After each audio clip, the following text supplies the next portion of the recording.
Siddhartha Gautama, born in the 6th century BC, did not intend to create a religion.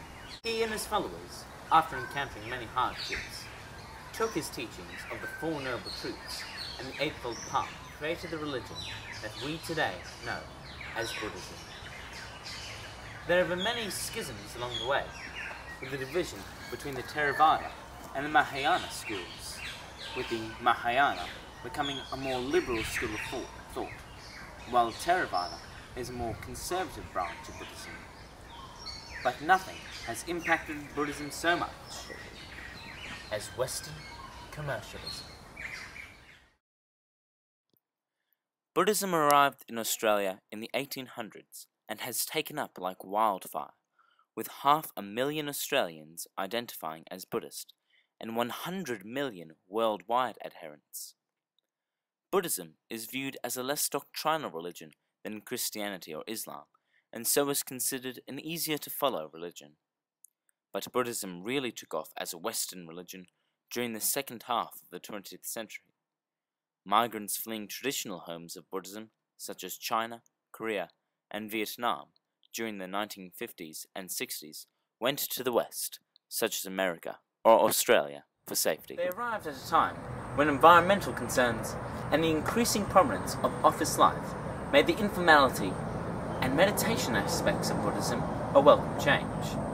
Thus, Buddhism has become one of the most popular alternatives to the Abrahamic religions. But what has become Buddhism in the West, however, is very different from what Siddhartha Gautama first thought of. The culture of commercialism that pervades our society has tainted Buddhism and altered perceptions of life and death. Many Western Buddhists believe that records of Buddhist teachings, or sutras, can help them ward off disease, guarantee favorable reincarnation, or even help in financial endeavors, something which the Buddha strictly warned against. Also, tourism to holy sites, buying of incense and trinkets, and mass praying sessions are counterproductive to the original aims of Buddhism. To discuss with us the impact of these changes, Buddhist monk Phil Hiang joins me now. Phil Hiang, thank you for joining us. My pleasure.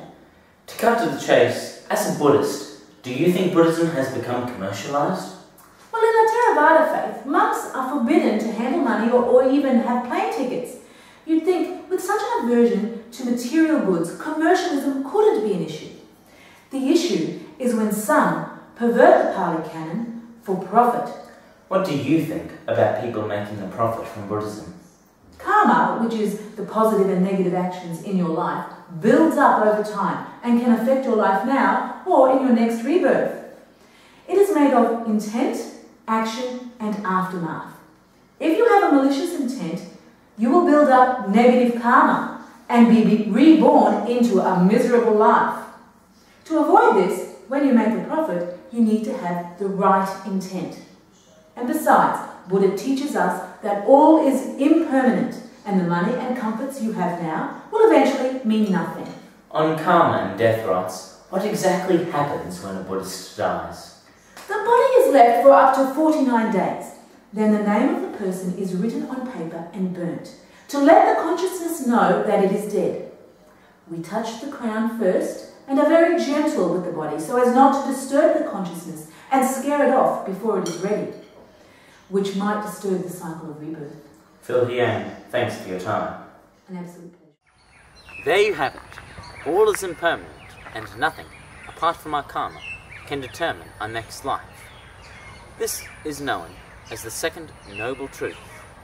The desire of money or anything other is known as Vrishna, and is one of Buddhism's most fundamental teachings. The Four Noble Truths are fundamental statements of human existence. Suffering is universal, suffering is from desire, and nirvana is the end of suffering, and nirvana is attained through the Eightfold Path.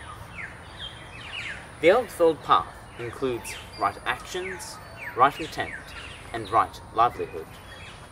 It is clear, even from the names of these teachings, that attempting to make money from Buddhism for your own ends, or trying to bypass the karma system using money or trinkets is inherently incompatible with Buddhism. Until nirvana is reached, the cycle of life and death and rebirth cannot be stopped and is decided by your karma, your positive actions against your negative ones. This is viewed as a natural force, not a judgment, and is not able to be shifted or bribed by any actions apart from your own good ones.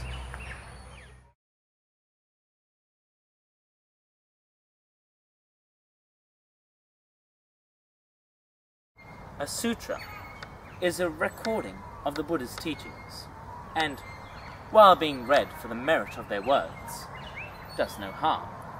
The status that Buddha attained in the years after his death transferred to these manuscripts as well. One, known as Amitai's Long Life Sutra, is often written in gold to help purify negative karma. How is this wanton luxury justified with the teachings of desire leading to suffering in Buddhism? Or the fact that only right action leads to positive karma? People who try and buy good karma with sutras or aids to meditation, when all that is truly needed is the clearing of the mind and good intents, not throwing more extraneous details into it. How can they receive any positive karma? In fact, they may receive negative karma for their wrong attitude, another of the Eightfold Paths. On the other hand, the people who put their next reincarnation at risk, apart from those who spend money in karma, are those who make money from it. For instance, the Tinteo Buddha in Hong Kong is presided over by not only many traditionalist Theravadan monks, but a hodgepodge of commercialist sellers. How is this consistent with the Eightfold Path teaching of right attitude? Clearly, Western culture has impregnated Buddhism in these countries as well, with commercials. While these particular sites are in Hong Kong, the business models behind it and the majority of wallets it takes money from are Western. Mahayana adherents absorb local teachings, which in the West include a permissive attitudes towards craving money. This distorts the true teachings of Buddha, where craving leads to suffering, and so impacts perceptions of life and death, where people believe they can buy their way to nirvana. Everything is impermanent. All that we have and all that we are, even our very beings, will fade away. All that survives is the energy of a human. This is what Buddha tried to teach us.